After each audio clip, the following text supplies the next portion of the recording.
بادشاہ کی پراسرار بیماری۔ ایک دن اچانک بادشاہ کے سر میں درد الفات درد اتنا شدید تھا کہ وہ سر پکڑ کر اپنے بستر پر لیٹ گیا۔ کسی ملک میں ایک رحم دل اور عادل بادشاہ حکومت کرتا تھا۔ اس کی رحم دلی اور انصاف پسندی کے چرچے ملک بھر میں عام تھے۔ رعایا بھی اپنے بادشاہ سے بہت خوش تھی۔ ملک میں امن و امان کا دورہ تھا۔ لوگ ہنسی خوشی دن گزار رہے تھے۔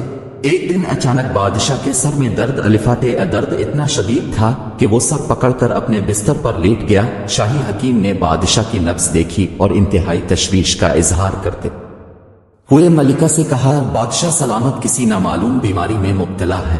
بادشاہ کی پراسرار بیماری کی خبر جنگل میں آگ کی طرح ملک بھر میں پھیل جاتی ہے۔ ملکہ عالیہ کی طرف سے سارے ملک میں اعلان کرا دیا جاتا ہے کہ جو کوئی بادشاہ سلامت کو اس پراسرار بیماری سے نجات دلائے گا اسے ملک کا وزیر اعظم بنا دیا جائے گا۔ وزیر خزانہ بادشاہ سے شدید حسد رکھتا تھا اور خود بادشاہ بننا چاہتا تھا۔ ایک سازشی ٹولہ اس کے ساتھ تھا۔ ایک دن ایک حکیم نے بادشاہ کا علاج کرنے کی اجازت چاہی۔ ملکہ عالیہ نے فوراً اجازت دے دی۔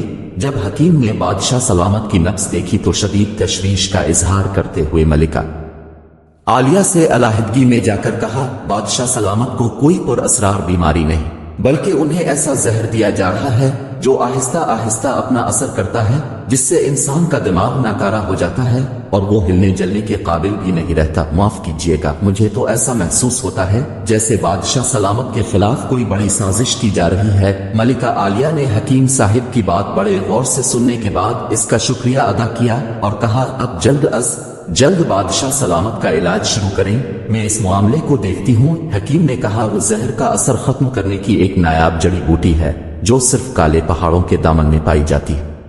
مجھے وہاں پہنچنے میں 15 دن لگیں گے۔ ملکہ عالیہ نے کچھ دیر سوچنے کے بعد کہا، میرے ذہن میں ایک ترکیب آ رہی ہے جس سے سانپ بھی مر جائے اور لاٹھی بھی نہ ٹوٹے۔ کیوں نہ ہم بادشاہ سلامت کو بھی اپنے ساتھ کالے پہاڑوں کی طرف لے چلی؟ اس سے بادشاہ سلامت کی آب و ہوا بھی تبدیل ہو جائے گی اور ہمارا قیمتی وقت بھی بچے گا۔ روانگی سے پہلے راستے میں اپنے وفادار سپاہی مورچوں میں بٹھا دیں گے۔ سازشی لوگ بادشاہ کو چند آدمیوں کے ساتھ دیکھ کر ضرور حملہ کریں گے اور جیسے ہی وہ حملہ کریں گے ہمارے سپاہی پیچھے سے ان پر حملہ کر دیں گے۔ ملکہ عالیہ، اب کی اسکیم بڑی زبردست ہے، اس سے سازشی لوگ آسانی سے بے نقاب ہو جائیں گے۔ حکیم صاحب، سازش بے نقاب ہونے تک اب ہمارے وفادار سپاہیوں کی حفاظت میں رہیں گے۔ انتظامات ہوتے ہی ملکہ عالیہ نے کالے پہاڑوں کی طرف روانگی کا اعلان کر دیا۔ شاہی سواری میں حکیم صاحب کے علاوہ بہت کم لوگوں کو لیا گیا تھا۔ وزیر خزانہ یہ اعلان سن کر بہت خوش ہوا اور اپنے حامیوں سے کہنے لگا، مبارک ہو، ملکہ عالیہ نے ہماری مشکل آسان کر دی۔ اب ہم شاہی سواری پر حملہ کر کے ملک پر قبضہ کر لیں گے۔ شاہی سواری آبادی سے نکل کر جنگل سے گزر رہی تھی۔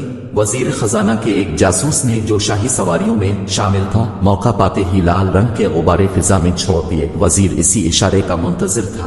اس نے فوراً اپنے لشکر کو غبارے کی سمت بڑھنے کو کہا۔ تھوڑی دیر بعد ہی وزیر خزانہ اور اس کے ساتھ شاہی سواری کو چاروں طرف سے گھیرنے لگے۔ ابھی وہ ٹھیک سے شاہی سواری کا جائزہ بھی نہ لے پائے تھے کہ ان پر چاروں طرف سے تیر برسنے لگے۔ تیروں کی بارش اتنی شدید تھی کہ کسی کو سنبھلنے کا موقع نہ ملا۔ شاہی فوج جو جنگل میں چھپی ہوئی تھی چاروں طرف پھیل چکی تھی۔ وزیر خزانہ بدحواسی میں آدیر الفادیر بھاگ رہا تھا۔ اتنے میں سپہ سالار تیزی سے اس کی طرف آیا۔ اسے دیکھتے ہی وزیر خزانہ معافیہ مانگنے لگا، مجھے معاف کر دو، مجھ سے بہت بڑی غلطی ہو گئی، تمہاری سزا معافی کا فیصلہ تو عدالت کرے گی، فی الحال تو عوام کا فیصلہ سن لو۔ مطلوبہ باوقی حاصل کر کے شاہی لشکر دوبارہ شہر میں داخل ہوا۔ عوام نے وزیر خزانہ کو پکڑ کر اس کے منہ پر کالک ملی اور گدھے پر سوار کر کے پورے شہر کا چکر لگوایا تاکہ بغاوت کرنے والے کو عبرتناک انجام پورا ملک دیکھ لے۔ اس طرح حسد کی آگ میں جلنے والا وزیر خزانہ خود اپنے کھودے ہوئے گڑھے میں جا گرا۔